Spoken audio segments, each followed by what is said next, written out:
there. Yeah. If you wiggle the mouse down there in the lower left, it'll have the play button. All right. Go on.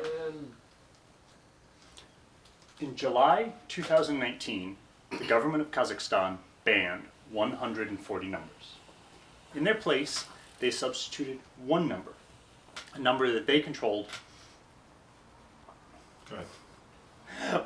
A number that they controlled. These aren't numbers that people care about or know about. They're huge, they're esoteric, they're hidden from view. They live in your web browser, and all they're used for is a little bit of math.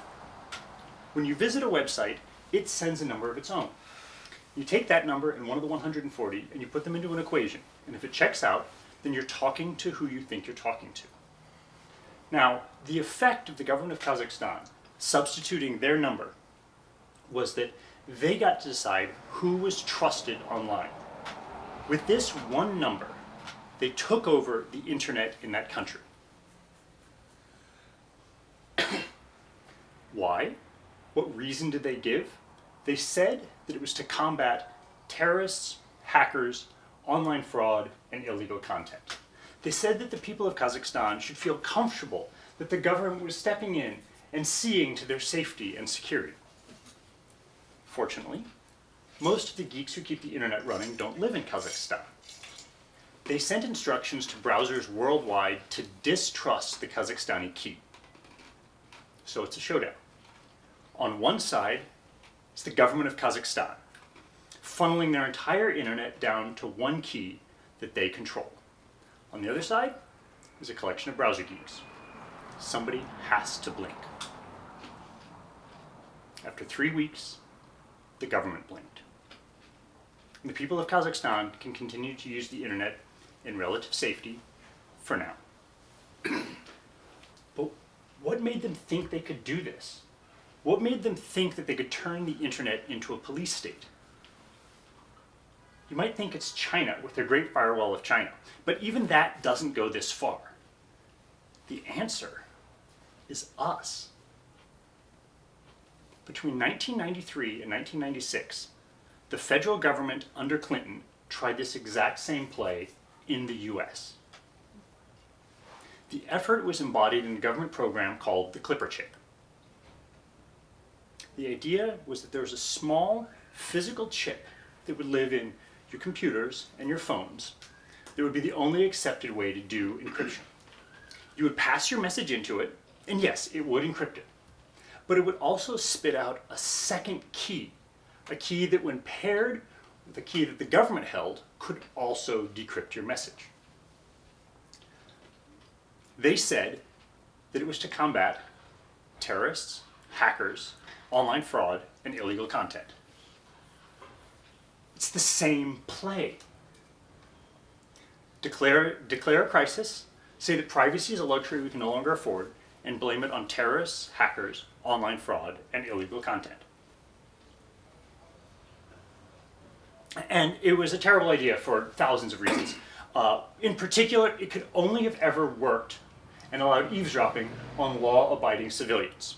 They also never came up with a plausible way to prevent the key from being used without a warrant. So, over the course of 3 years, journalists, academics, human rights advocates, crypto-anarchists got together and they managed to defeat this.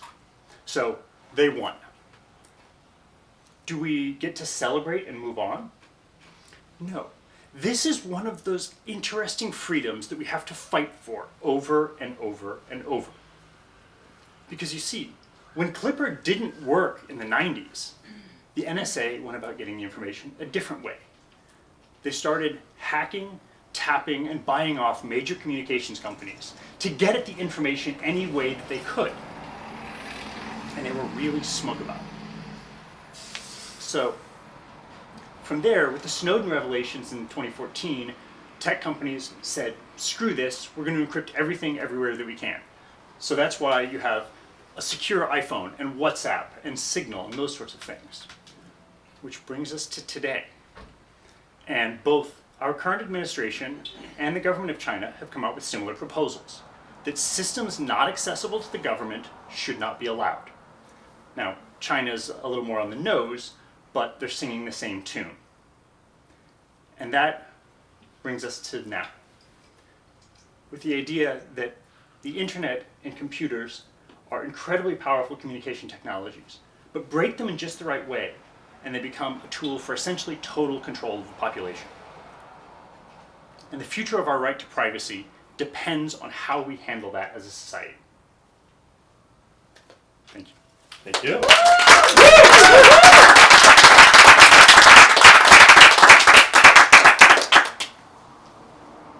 Sarah. What are your policy proposals?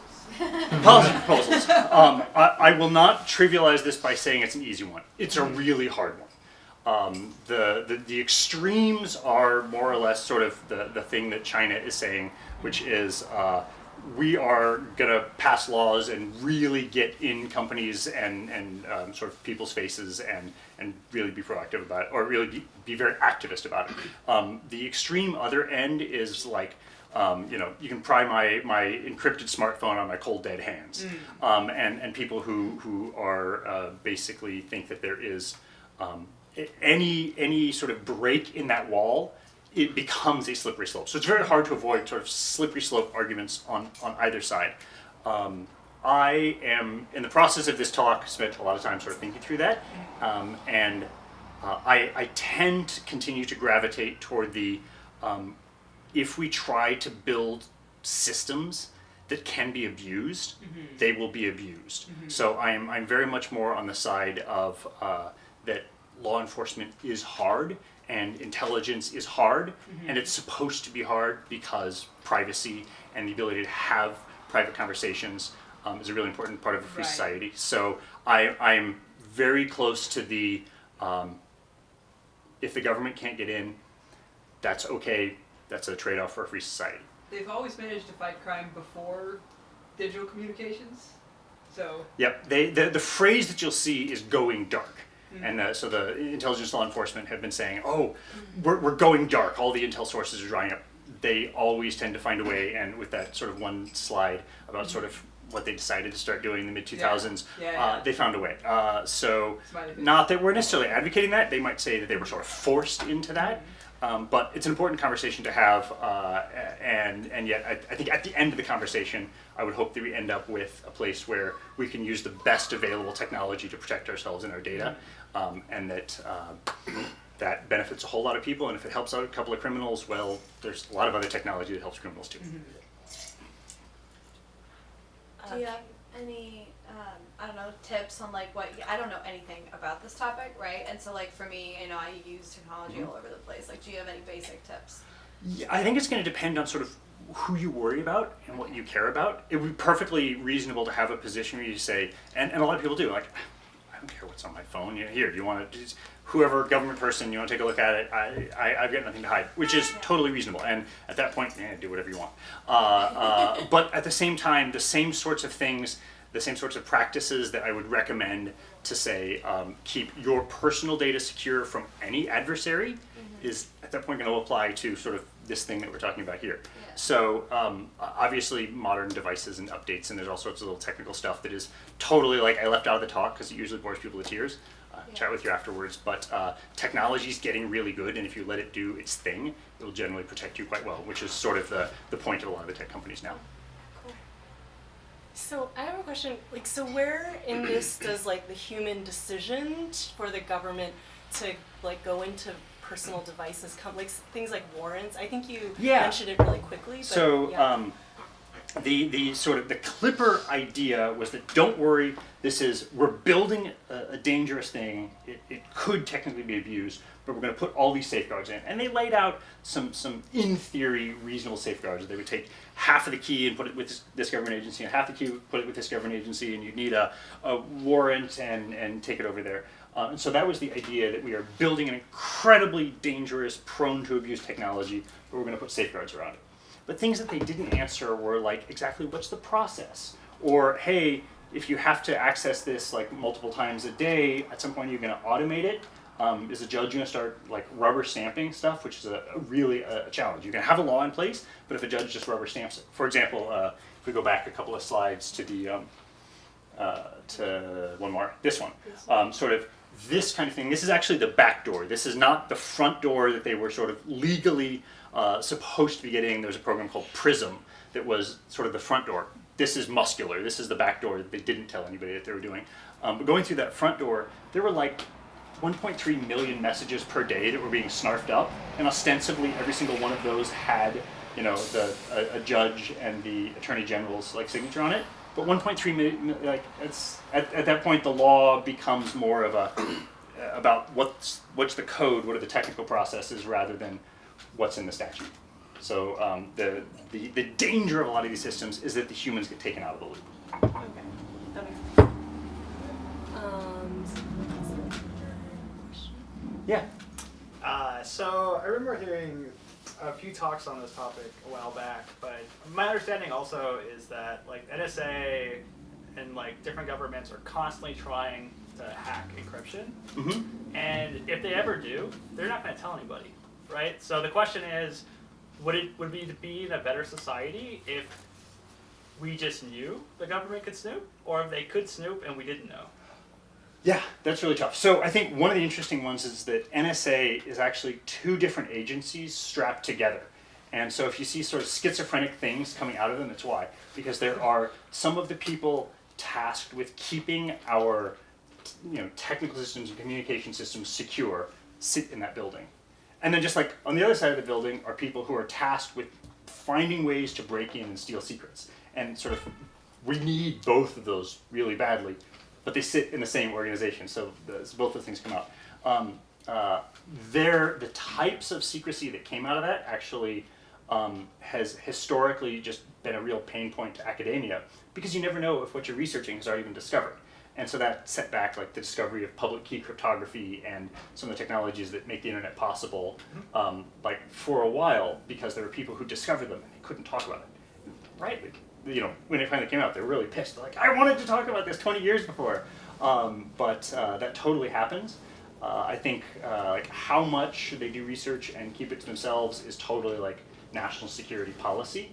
But it turns out that academia is really good at this, and where they can collaborate, they probably should. But they got to keep a little off the side. Okay, we'll give Preston the last question. Yes. Quantum supremacy? Oh, you had to ask. Wait, can you tell people who Yes. don't know what that is? He's that been is? reading the news, Okay. so it is not at all germane to this particular talk. There is the idea of quantum computers that are really, really good at doing computations and can, in theory, do them phenomenally faster, to the point where, exponentially faster than regular computations. And at some point, if we get a good, fully functioning, like stable quantum computer, will it basically be the ultimate code-breaking machine? It'll be the ultimate like everything machine, because it will be, computers have gotten amazingly better.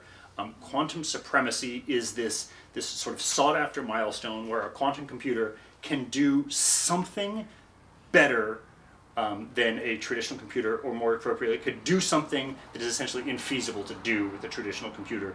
And depending on which science article and who you believe right now, it may have been achieved this last week for a very esoteric type of problem that, again, has nothing to do with crypto. But it's super cool, and maybe somebody should come back and give a talk on that. But there you go, quantum supremacy. I nominate Evan. Should we talk?